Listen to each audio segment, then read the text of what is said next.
What it do, baby? I found his 5 Nights at Freddy's video, horror stories. I hope y'all enjoy. Let's get straight into it.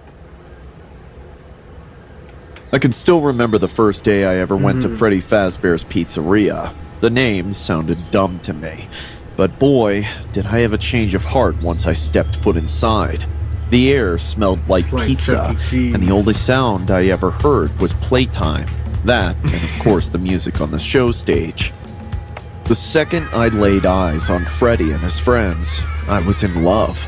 I don't know what it was about them, but I found them to be so magical. My friends and parents disagreed. They called the animatronics creepy and scary, but I couldn't see what they were seeing. Maybe my friends weren't so good, and maybe my parents didn't pay enough attention to me. But in my mind and in my heart, Freddy, Bonnie, Chica, Foxy, and all their friends were my real family. There were quote-unquote more lifelike characters like Yellow Bonnie with employees inside helping to act out the show and speak some lines, but I always found the purely robotic friends to be more interesting. Unfortunately, my parents weren't exactly the richest people, so I didn't get to go nearly as much as I wanted. When I did get to go, I was the happiest kid on the planet. I liked the games and the pizza, but the real draw for me was always the magic on the stage. Understandably, I was dying to know more about how it all worked, but I had no idea how I'd be able to satisfy my curiosity until one day I saw him. It was after one of the last shows of the day had ended. Freddy, Bonnie, and Chica were still standing on stage, but their suit friends had left. I was finishing my soda, about to go to the bathroom, when I saw a man in a staff t-shirt sitting alone at a table in the very back, eating a slice of pizza. I knew he wasn't the only worker, but something about him said he knew a lot about the animatronics. Even from across the room, I could tell he was sweaty, greasy, and scrawny, which made me think he was some kind of nerd. I excused myself to go to the bathroom, but instead I went to talk to him. "Excuse me, mister. Do you work here?" "I do." "What do you do?" "I play Yellow Bonnie. I'm just taking a break before the last show." "Really? Does that mean you know how Freddy and his friends work?" When I asked that question, the man grinned ear to ear, revealing strangely yellow teeth. "Of course I do. What would you like to know, little one?"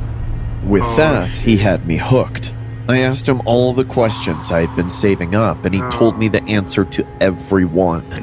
Soon, however, it was time to go. I just had to get one more question in. "Mister, how do you know so much about how they work?"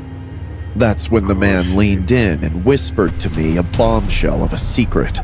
"You want to know something, kid? I'm the owner of this place. And by the way, you can call me Will." "No way!" "It's true. And I'll prove it to you after the show. I gotta go get back into the suit for now, but come back around here later and look for Yellow Bonnie." It was too enticing to resist. My parents wanted to go, but I convinced them to stay for the last show.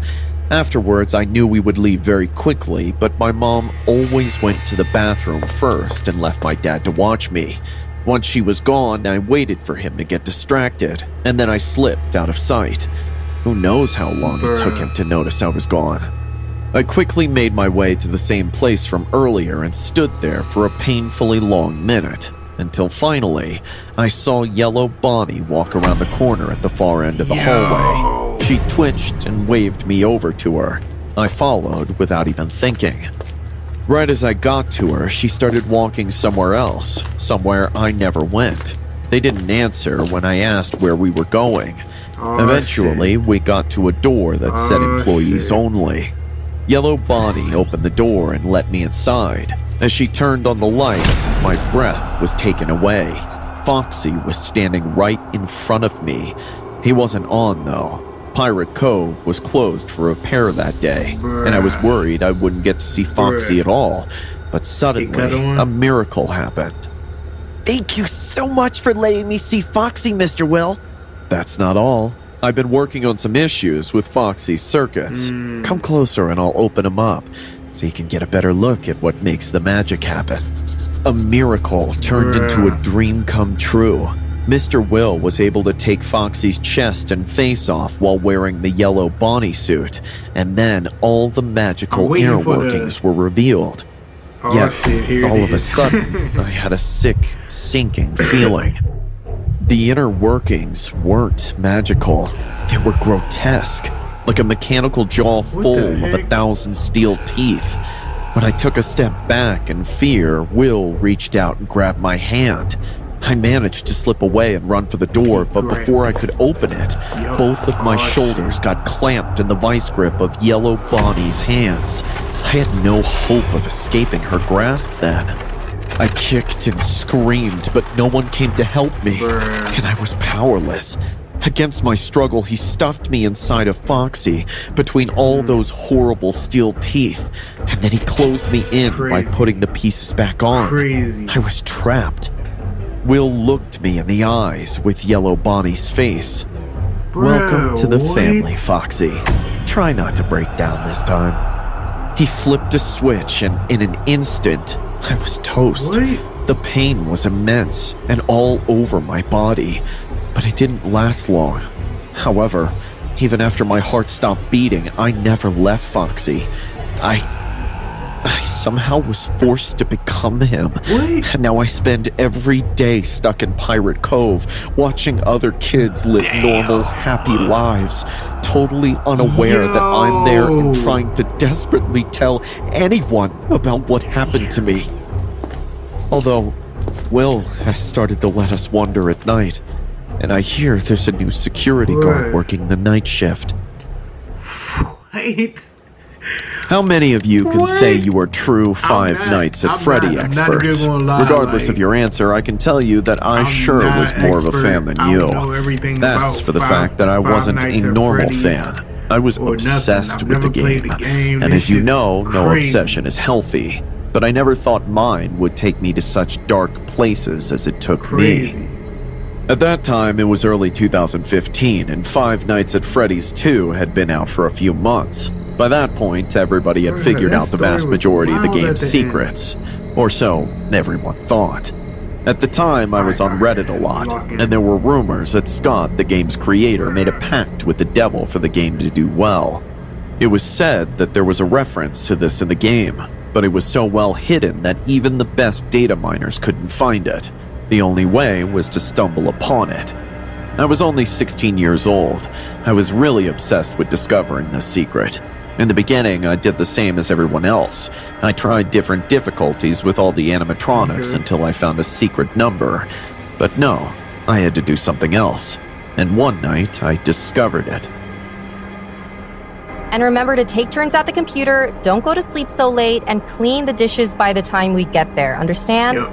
Yes, Mom. Yes. Toby, you're the big brother. Take good care of your brother, okay? Big brother talk. Dad, don't worry. We don't do more than play with the computer and watch TV. But not too much. Remember to sleep. Don't worry, I'll listen to Toby about everything. We trust you. Take care of yourselves. That Saturday night, my parents were going to a work party. Since I was a big boy, they could leave my 12-year-old brother in charge of me. As soon as my parents left, I grabbed my notebook and the keys to my parents' room while my brother stayed in ours. Once in my parents' room, I closed the door and started playing Five Nights at Freddy's 2 from bed. I wasn't focused on winning the game. I had already done it hundreds of times. I just wanted to discover the secret. Maybe it was a combination of difficulty, maybe it was related to the mini-games, maybe it was a combination of deaths. Seconds, minutes, hours passed. This was nothing. It didn't bother me that time passed. It had been like this for months. But unlike other times, this time it worked. With a combination of things I did, as soon as I started the third night with a certain difficulty, something strange happened. The game closed by itself. It once opened again. The game started immediately. Everything seemed normal, but something interrupted it. My brother knocked on the door. Not many people know this, but if you press Control and the letter P, you can pause your game. So I did. I was about to go see what my brother wanted, but something surprised me. Was my parents' room always this dark at night? If my brother was knocking on the door, why was there no light coming from underneath it? The light hadn't been cut off, and I could see my notebook was still charging. Oh, shit. Clive, what do you want? I'm busy. On the other side, there was only silence. I decided to approach the door and slowly, I opened it. The corridor that connected to my parents' room was totally dark. Clive? Suddenly, someone also started knocking on the bathroom door of the bedroom. It was impossible. Only my brother was in the house, and that bathroom was only connected to this room. What was going on? I looked for my cell phone to call someone, anyone, but I had no signal. All the windows and curtains were closed and could not be opened. I went back to the notebook. Was this the secret level? Is this what I read on Reddit and no one had discovered? Not knowing what to do, I sat back down at the notebook and kept playing. Maybe that was the solution to get out of here. The difficulty of the game was not very high, but I was so nervous that even the easiest thing was a problem. Had I not checked the pipeline? Was I not paying enough attention to the music box?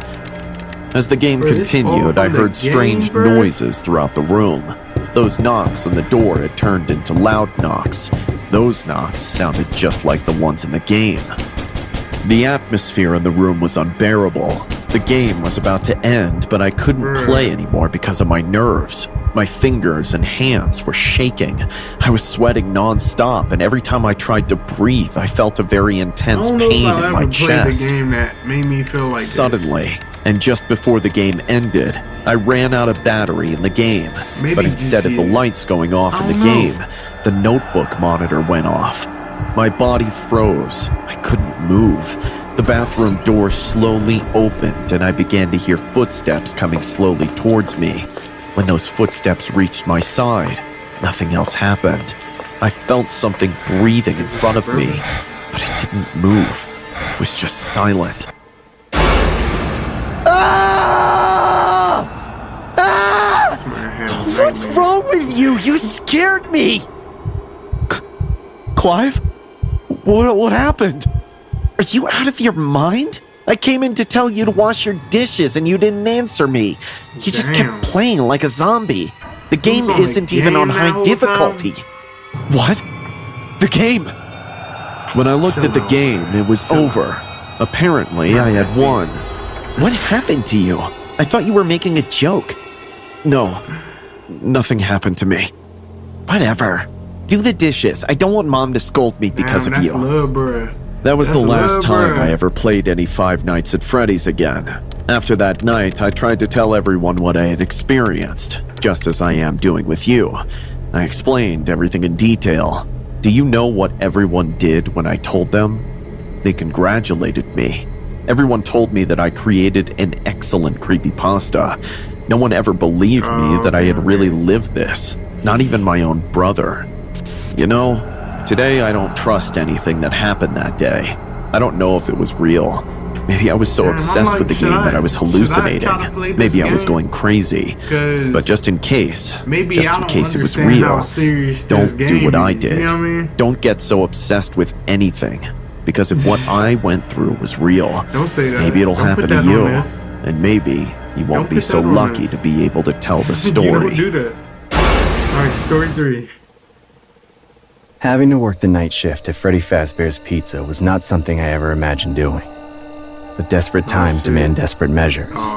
My name is Mike, and I heard all the rumors about this location, including the animatronics that moved on their own, the eerie laughter that echoed in the night, and the enigmatically disappearing night guards in the past. Despite the unsettling tales, I accepted the job because I needed the money. The manager, Mr. Smith, smiled at me when I arrived on my first night. He led me into the security office, a dimly lit space with a single desk, several monitors, and little else. Airborne was the lingering aroma of stale pizza boxes. Mr. Smith said, his voice quiet. "Here's the deal, Mike. You'll be here from 12 to 6 o'clock. It's your responsibility to watch the cameras, ensure that the animatronics remain in their proper locations, and prevent them from getting close to the office." Trying to keep my anxiety under wraps, I responded. You didn't question that? Like, Mr. what? Smith left as the clock struck 12, leaving just the hum of the security apparatus and me. What? I took a quick look at the camera feeds and saw Bonnie the Bunny, Chica the Chicken, and Foxy the Pirate in line on the stage with Freddy Fazbear and his group of animatronic friends, all appearing to be lifeless. Okay. However, something about their icy, unblinking eyes gave me chills. As I kept an eye on the animatronics, hours slowly passed. But as the evening wore on, things began to seem off. I saw Bonnie on camera, lurking in the shadows of the dining area after he left the stage. I muttered to myself, trying to slow my heartbeat. Bruh. Okay, Bonnie, just remain where you are. I was aware of the wandering tendencies of these animatronics, but experiencing it firsthand was another matter. What? Bonnie moved slowly toward the office, and I wanted him to do so. As the minutes dragged on, the wall clock appeared to be ticking even more slowly. Chica abruptly left the stage as well, but I caught a glimpse of her coming my way on a different camera.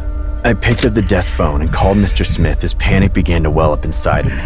On the first ring, he responded. He asked with a worried tone, Mike, what's going on? I stumbled. Bonnie and Chica are on the move. What do I do? It's just a software bug. A software Mr. Smith said. They occasionally experience some sleeplessness at night. Just watch them and use the security doors if they get too close. They get a little restless at night. However, the unease persisted as I hung up. I only felt marginally more at ease. I changed to the lens that was capturing Foxy's Pirate Cove. Foxy continued to stand there, peering out from behind the curtain. You can't hide from us, Mike. You can't hide from us, Mike. Nope. I looked at the camera as my heart leaped into my throat. Both Mr. Smith's voice and one of the animatronics were not the source of the voice. I checked the hallway outside the office, but nothing was there. The animatronics became more hostile as the night wore on. Freddy Fazbear was now hiding in the shadows next to the office door after leaving the stage. In the distance, I could hear their robotic movements and a tremulous laugh. Since the battery was getting low and the security doors consumed a lot of power, I knew I had to use them to protect myself. I had to be careful because there was only 15% power left. I heard a soft childlike giggle as the office lights began to flicker. Even though I turned around, nothing was there. The laughter persisted, intensifying and turning ominous. I yelled, my voice shaking. Who's there? No one spoke up, but the laughter increased in volume and reverberated throughout the space. My heart was thumping in my chest as I slammed the door shut and locked it. I gave the cameras one last look and saw Freddy Fazbear's face pressed up against the glass. The power gauge on my flashlight flashed 5%. The office went completely dark and I was surrounded by laughter. I sat in the corner and prayed that the night would come to an end. Finally, the time reached 6 in the morning and the sun started to rise. With their mechanical motion slowing, the animatronics withdrew to the stage. An eerie silence replaced the laughter as it faded away. My legs grew weak from fear as I stumbled out of the office. The entrance had Mr. Smith waiting for me. Michael, congratulations! He smiled and said, You survived your first night. I wanted to stop right away, but I wasn't able to. I was in need of the cash. I had the unsettling impression that the horrors of that night were far from over as I left Freddy Fazbear's Pizza. There were still 5 more nights to go. And I had no idea what other nightmares lay in store for me. Bruh, what did I just watch? Bruh, like, what? They might as well have said Chuck E. Cheese, bruh. Like, I'm gonna look for horror stories for Chuck E. Cheese next. Definitely. Let me know if y'all wanna see that, cause I wanna see that. Make sure y'all hit that like button if y'all enjoyed this video. I hope y'all did. Make sure y'all subscribe to the channel if you're not. Are you subscribed? And I'll catch y'all in the next video. I throw myself in the back, or you can just keep it love, I'm cool with it. Try to let them in, they backing up, they say can't handle it. Just give me some time, I made this shit. She said she need my heart, so why she down the shit? Yeah. Outside with the game slide. Yeah, sitting there for the coupe, outside with the game slide. Yeah, sitting there for the. I got a bad bitch on me, yeah, I'm 74. Yeah, Sitting that photo coupe outside with the gang, we sliding. Damn, bad bitch on my line, she getting too wet beside it. Damn, pussy the function, I got a gang beside me. Said I be making her mad, she getting too red like Target. I just can't get my mama off me. Said she want more, I think she lost with me. We can go back for man, we doing that. Keep it cool. Keep it classy. And we love you. Stay awesome. Always. And forever.